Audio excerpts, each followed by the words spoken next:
Today's screencast illustrates the distributive property. So we have a rectangle that's 8 feet in length and 4 feet in width. Let's use our formula for area of rectangle, area equals length times width, to find the area of this rectangle. So first we'll substitute the actual numbers for the variables. So the length is 8 feet times the width, which is 4 feet,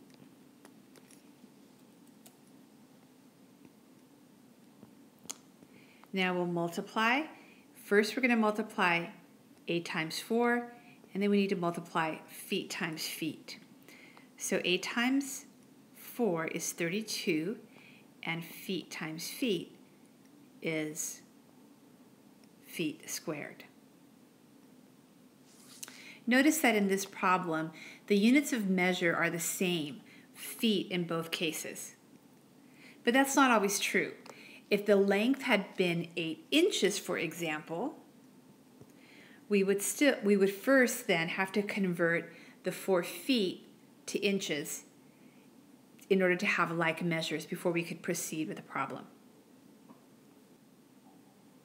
Now let's find the perimeter of a rectangle where the length is 8 centimeters and the width is 4 centimeters. First, we write the formula for perimeter of a rectangle. Perimeter equals 2 times length plus width. Then we'll substitute the numbers. So perimeter equals 2 times the length, which is 8 centimeters, plus the width, which is 4 centimeters.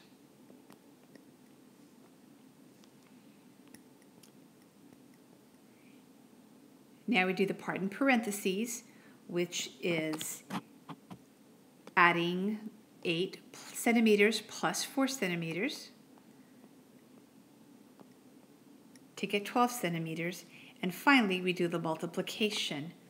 2 times 12 is 24 centimeters. So perimeter of this rectangle equals 24 centimeters. But we can also use the alternate formula. P equals 2 times the length plus 2 times the width. So again, let's substitute our numbers. So 2 times the length plus 2 times the width. And now we'll do our multiplication next. 2 times 8, 16 centimeters, plus 2 times 4 is 8 centimeters.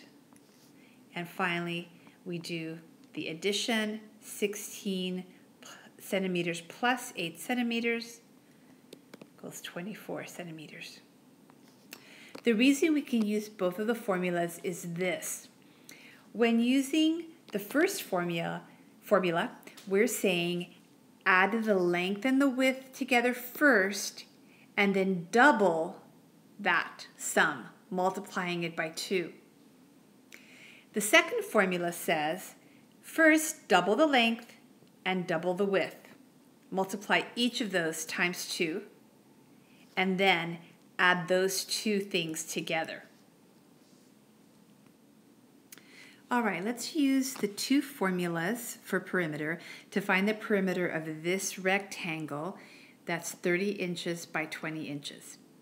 So we'll use the first method, P equals 2 times length plus width.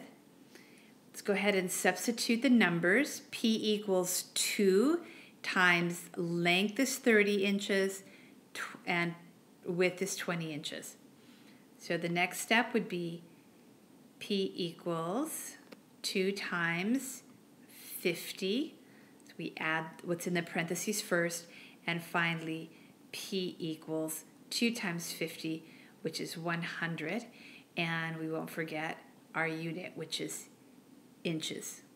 So the perimeter of this rectangle is 100 inches. Now let's try the second method. So the formula here is P equals 2L plus 2W. So we've substituted the numbers. P equals 2 times 30, which is the length, plus 2 times 20, which is the width. So the next step is P equals 2 times 30, which is 60, plus 2 times 20, which is 40. So P equals 100, and we'll remember our unit, which is inches.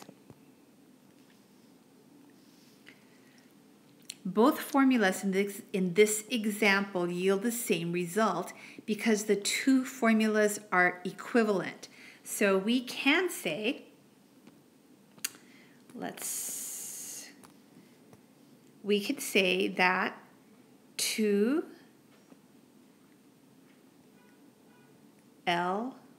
length plus width equals 2 times the length plus 2 times the width. Both formulas are equivalent. So these equivalent expressions illustrate the distributive property of multiplication over addition, often just simply called the distributive property. So applying the distributive property, we distribute or spread out the multiplication over the terms that are being added or subtracted inside the parentheses. In this case, we multiply length by 2, giving us 2L, and we multiply width by 2, giving us 2W. So you distribute the 2, you spread out the multiplication, 2 times the length, which is what we have here, and then 2 times the width, which is what we have here.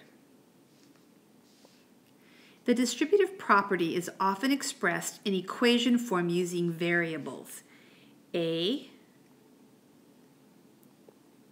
times B plus C equals AB plus AC. And this distributive property also applies to subtraction. So A times B minus C equals AB minus AC. So again, we're distributing the multiplication or spreading it out over the terms that are being added or subtracted. So A times B is here, and A times C is here. A minus B is here, and A minus C is here. Let's review the various properties of numbers by simplifying and justifying each step in this expression. The expression is 2 times 3 plus n plus 4. We were asked to simplify the expression. We cannot solve it because we have not been given the value of n. To simplify means to make the expression as simple as we can. We want to start this problem inside the parentheses, but these are not like terms. We can't add a 3 plus an n. So we'll use the distributive property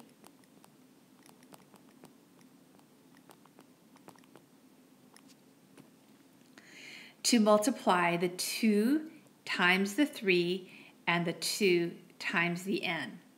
So in the next section, you'll see it rewritten, 2 times 3 plus 2 times n plus 4.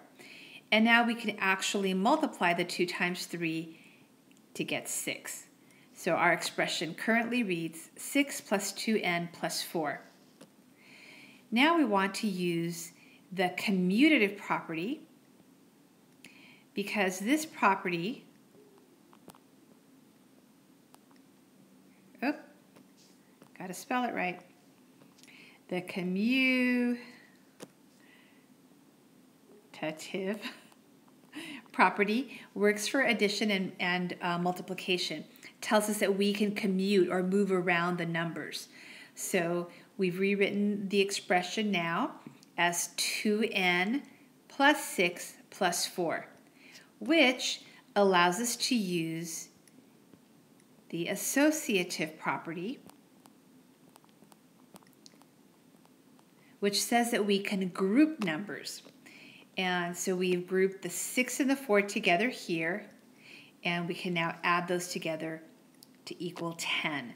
So our final simplified expression is 2n plus 10, and we've used the distributive, commutative, and associative properties to help us simplify the equation.